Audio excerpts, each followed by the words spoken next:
परशुराम ने लिया करण कुलकर्णी से बदला, हो गई करण कुलकर्णी और कबीर कुलकर्णी को बड़ी जेल। इस वक्त तक ना तो शालिनी ने अपने कदम पीछे रखे और ना ही परशुराम ने, और आखिरकार करण कुलकर्णी और कबीर कुलकर्णी एक बहुत बड़ी मुसीबत में फंस चुके हैं। क्या इस मुसीबत से ये दोनों निकल भी पाएंगे या फिर कहानी एक अलग ही दिशा में मुड़ने वाली है? ये सारी चीज हम जानेंगे आज के एपिसोड में। तो बिना किसी वक्त गवाए चलिए मिस्टर एंड मिसेस परशुराम के लेटेस्ट एपिसोड का रिकैप शुरू करते हैं। कहानी की शुरुआत होती है शिव प्रसाद देशमुख से, जो कि चुपचाप जा रहा होता है, लेकिन उसे तुरंत समझ में आ जाता है कि करण कुलकर्णी का एक साथी उसका पीछा कर रहा है। इसलिए शिव प्रसाद देशमुख तुरंत उसके पास जाता है और कहता है कि आप मेरा पीछा क्यों कर रहे हैं? वो आदमी कहता है कि नहीं नहीं, मैं आपका पीछा थोड़ी ना कर रहा हूँ, मैं तो यहाँ से गुजर रहा था। शिव प्रसाद देशमुख कहता है कि अरे झूठ क्यों बोल रहे हैं, आप मेरा पीछा कर रहे थे, मैंने आपको देखा। उसी वक्त वो आदमी कहता है कि नहीं नहीं, मैं आपका पीछा नहीं कर रहा था साहब, मैं तो यहाँ से जा रहा था। उसी वक्त वहाँ पे आ जाता है करण कुलकर्णी का कॉल। शिव प्रसाद देशमुख कहता है कि आ गया, उसका फोन आ गया जिसने आपको मुझे पीछा करने के लिए कहा था, एक काम करिए मेरी बात करवाइए। और शिव प्रसाद देशमुख उससे फोन को छीन लेता है। शिव प्रसाद देशमुख कहता है कि हेलो। करण कुलकर्णी कहता है कौन, तुम कौन बोल रहे हो? उसी वक्त शिव प्रसाद देशमुख कहता है कि वही शिव प्रसाद देशमुख जिसके पीछे आपने इस गुंडे को लगा रखा है। यह बात सुन के करण कुलकर्णी के पांव तले जमीन खिसक जाती है। करण कुलकर्णी कहता है कि तुम्हें कैसे पता चला? उसी वक्त शिव प्रसाद देशमुख कहता है कि मुझे सारी चीजें पता लग जाती है, कॉमन मैन हूँ ना, इंश्योरेंस कंपनी में काम करने वाला एक एजेंट हूँ, मेरी नजर बहुत ज्यादा तेज है, मुझे समझ में आ जाता है कि कौन मेरा पीछा कर रहा है और कौन मेरा पीछा नहीं कर रहा है। आप प्लीज इन सारे मामलों से दूर रहिए, क्योंकि अब बात मेरे परिवार पर आ रही है, और जब बात मेरे परिवार पर आएगी ना करण कुलकर्णी जी, तो मैं किसी को भी नहीं छोड़ूंगा, किसी को भी नहीं, यानी किसी को भी नहीं। इतना कहकर शिव प्रसाद देशमुख कॉल को काट देता है। करण कुलकर्णी कहता है कि अब तो मुझे पूरा यकीन हो चुका है कि तुम एक कॉमन मैन बिल्कुल भी नहीं है, तुम कोई और हो, और आखिर तुम कौन हो ये मैं पता लगा कर रहूंगा, चाहे उसके लिए ये करण कुलकर्णी को कुछ भी क्यों ना करना पड़े। कुछ भी यानी कुछ भी, तुम्हारा आधार कार्ड, पैन कार्ड, सारी ही चीजें मैं गायब करवा दूंगा। अब देखते जाओ शिव प्रसाद देशमुख की तुम्हारा किससे पाला पड़ा है, असली करण कुलकर्णी कौन है ये तुम्हें अब पता चलेगा। जैसे शिव प्रसाद देशमुख सब्जियां लेके अपने घर जा रहा होता है, उसी वक्त बब्बर शीतल को कॉल करता है और कह देता है कि शीतल, परशुराम अपने घर जा रहा है, शिव प्रसाद देशमुख, यानी आगे जाके मैं बब्बर की भी कहानी देखने को मिलने वाली है। बहुत एपिसोड के बाद बब्बर को दिखाया जा रहा है, लेकिन बब्बर तो भाई बब्बर है। इस तरफ हम देखते हैं करण कुलकर्णी को, जो कि सोच में पड़ा होता है कि वो करे तो करे क्या, क्योंकि उसे कुछ भी चीज समझ में नहीं आ रही थी। हालांकि वो शिव प्रसाद देशमुख के पीछे तो पड़ा हुआ है, लेकिन अगर शिव प्रसाद देशमुख परशुराम नहीं निकला तो वो क्या करेगा, क्योंकि दिन तो बहुत तेजी से बीते जा रहे हैं। और शालिनी का रुतबा देखकर तो यह बात साफ समझ में आ रही है कि शालिनी केस को वापस नहीं लेने वाली, और अगर शालिनी अपना बयान नहीं बदलेगी, केस को वापस नहीं लेगी, तो बहुत बड़ी समस्या खड़ी हो जाएगी, क्योंकि कबीर को फिर 5 साल की जेल से कोई बचा नहीं सकता, और 5 साल से ज्यादा की ही जेल होगी। उसी वक्त हम देखते हैं आराध्या को। आराध्या को अचानक से एक तोहफा आता है। करण कुलकर्णी कहता है कि आराध्या, तुम्हें कौन तोहफे भिजवा रहा है? आराध्या कहती कि मुझे नहीं पता, लेकिन मुझे इतना जरूर पता है कि ये तोहफा मेरे घर से तो नहीं आया है। आराध्या तुरंत उस तोहफे को खोलती है तो उसके अंदर सोने का हार होता है। ये हार देख के करण कुलकर्णी समझ जाता है कि तोहफा किसने दिया है, लेकिन आराध्या बहुत ज्यादा कंफ्यूज होती है। आराध्या कहती कि सोने से भरा हुआ हार ये मुझे किसने दिया, आखिर कौन है वो? उसी वक्त आराध्या को एक कॉल आता है। यह कॉल और किसी का नहीं बल्कि कबीर की माँ का होता है। जी हाँ, कबीर की माँ, यानी चिंटू और पीहू के स्कूल की प्रिंसिपल। वो कॉल करके आराध्या से कहती है कि आराध्या, तुम्हें तोहफा कैसा लगा तो मुझे ये बताओ। आराध्या कहती है कि तोहफा तो बहुत अच्छा है, लेकिन आप है कौन? उसी वक्त कबीर की आई कहती है कि तुम्हें जानने की कोई भी जरूरत नहीं है, बस तुम इतना जान लो कि तुमने जिससे शादी करी है ना, मैं उसकी माँ हूँ। ये बात सुन के तो आराध्या के पांव तले जमीन खिसक जाती है। आराध्या कहती है कि कबीर की आई यानी मेरी सासू माँ, आपने ये तोहफा मेरे लिए भेजा है, पहली बार मुझे इस घर से कोई आशीर्वाद मिला है, आप ये देने खुद क्यों नहीं आई? और आप यहाँ पर नहीं रहती क्या? क्योंकि मैं इतने दिन से घर में रह रही हूँ, मुझे आपके बारे में ना तो सुनने को मिला ना ही देखने को मिला। उसी वक्त कबीर की आई कहती है कि उस घर में कुछ ऐसा हुआ था जिसके कारण मुझे वह घर छोड़ना पड़ा, लेकिन तुम फॉर्मेलिटीज मत करो, मुझे आई कहने की कोई जरूरत नहीं है, तुम उस घर में खुश रहो, यही मेरी मनोकामना रहेगी। और ये जो अमानत है जो कि मुझे ऊपर वाले परिवार वालों ने दी थी संभालने के लिए, वो मैं अब तुम्हें दे रही हूँ ताकि तुम इसे संभाल सको। उसी वक्त करण कुलकर्णी फोन को छीन लेता और कहता है कि अगली बार से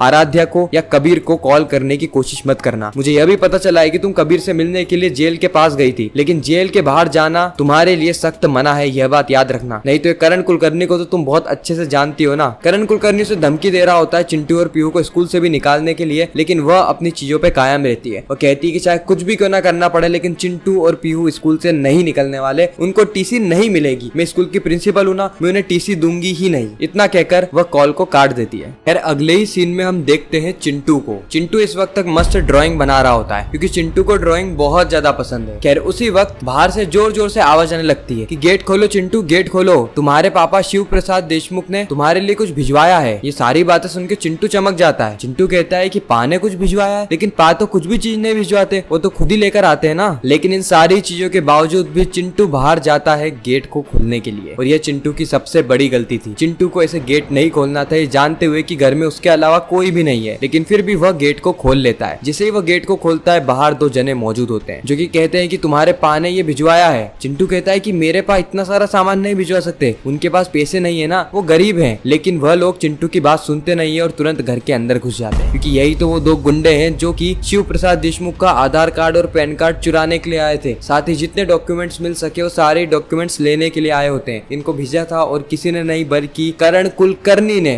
जिसमें से एक व्यक्ति तो सीधे चिंटू के सर पे गन रख देता है और कहता है कि चुपचाप हो जा बच्चे, चुपचाप हो जा, अगर तूने आवाज करने की कोशिश करी ना तो मैं तेरा सर उड़ा दूंगा, तेरा खोपड़ा खाली कर दूंगा। ये सारी बातें सुनकर और चीजें देखकर चिंटू घबरा जाता है, उसे समझ में नहीं आता कि मैं क्या करूं, इसीलिए चुपचाप खड़ा रहता है। दूसरी तरफ जो दूसरा व्यक्ति होता है वो तुरंत घर में तलाशी लेना शुरू कर देता है कि इनका मकसद था जल्दी से जल्दी आधार कार्ड, पैन कार्ड और जितने भी डॉक्यूमेंट्स मिल सके शालिनी देशमुख और शिव प्रसाद देशमुख के, इतने डॉक्यूमेंट्स लेकर इन्हें करण कुलकर्णी के पास पहुंचना है। लेकिन इन दोनों बेचारों की किस्मत बहुत ज्यादा खराब होती है, क्योंकि कुछ ही मिनटों के अंदर वहां पर आ जाता है परशुराम। जी हाँ, परशुराम देखता है कि उसके बेटे चिंटू के सर पे गन रख रखी है, इसीलिए वो तुरंत फुर्ती दिखाता है और उस आदमी का हाथ पकड़ लेता है, जिससे कि वह गन नीचे गिर जाती है। लेकिन वह आदमी तुरंत गन को उठा लेता है और शिव प्रसाद देशमुख की तरफ पॉइंट करता है। शिव प्रसाद देशमुख कहता है कि अच्छा तो मुझे गोली मारोगे, मारो, मुझे गोली मारो। शिव प्रसाद देशमुख अपने ही हाथ से उस गन को अपने सर पे अड़ा देता है और कहता है कि अब मारो गोली। लेकिन वह व्यक्ति कुछ नहीं कर पाता, क्योंकि शिव प्रसाद देशमुख एक ट्रेंड प्रोफेशनल है। वो जानता है कि गन दिखाना और गोली चलाना, इसमें जमीन आसमान का फर्क है। लोगों की रूह कांप जाती है ट्रिगर पॉइंट को दबाते दबाते, और ये दो कोड़ी के गुंडे क्या गोली चलाएंगे। उसके बाद हम देखते हैं कि परशुराम इनकी अच्छे से खातिरदारी करता है, एक के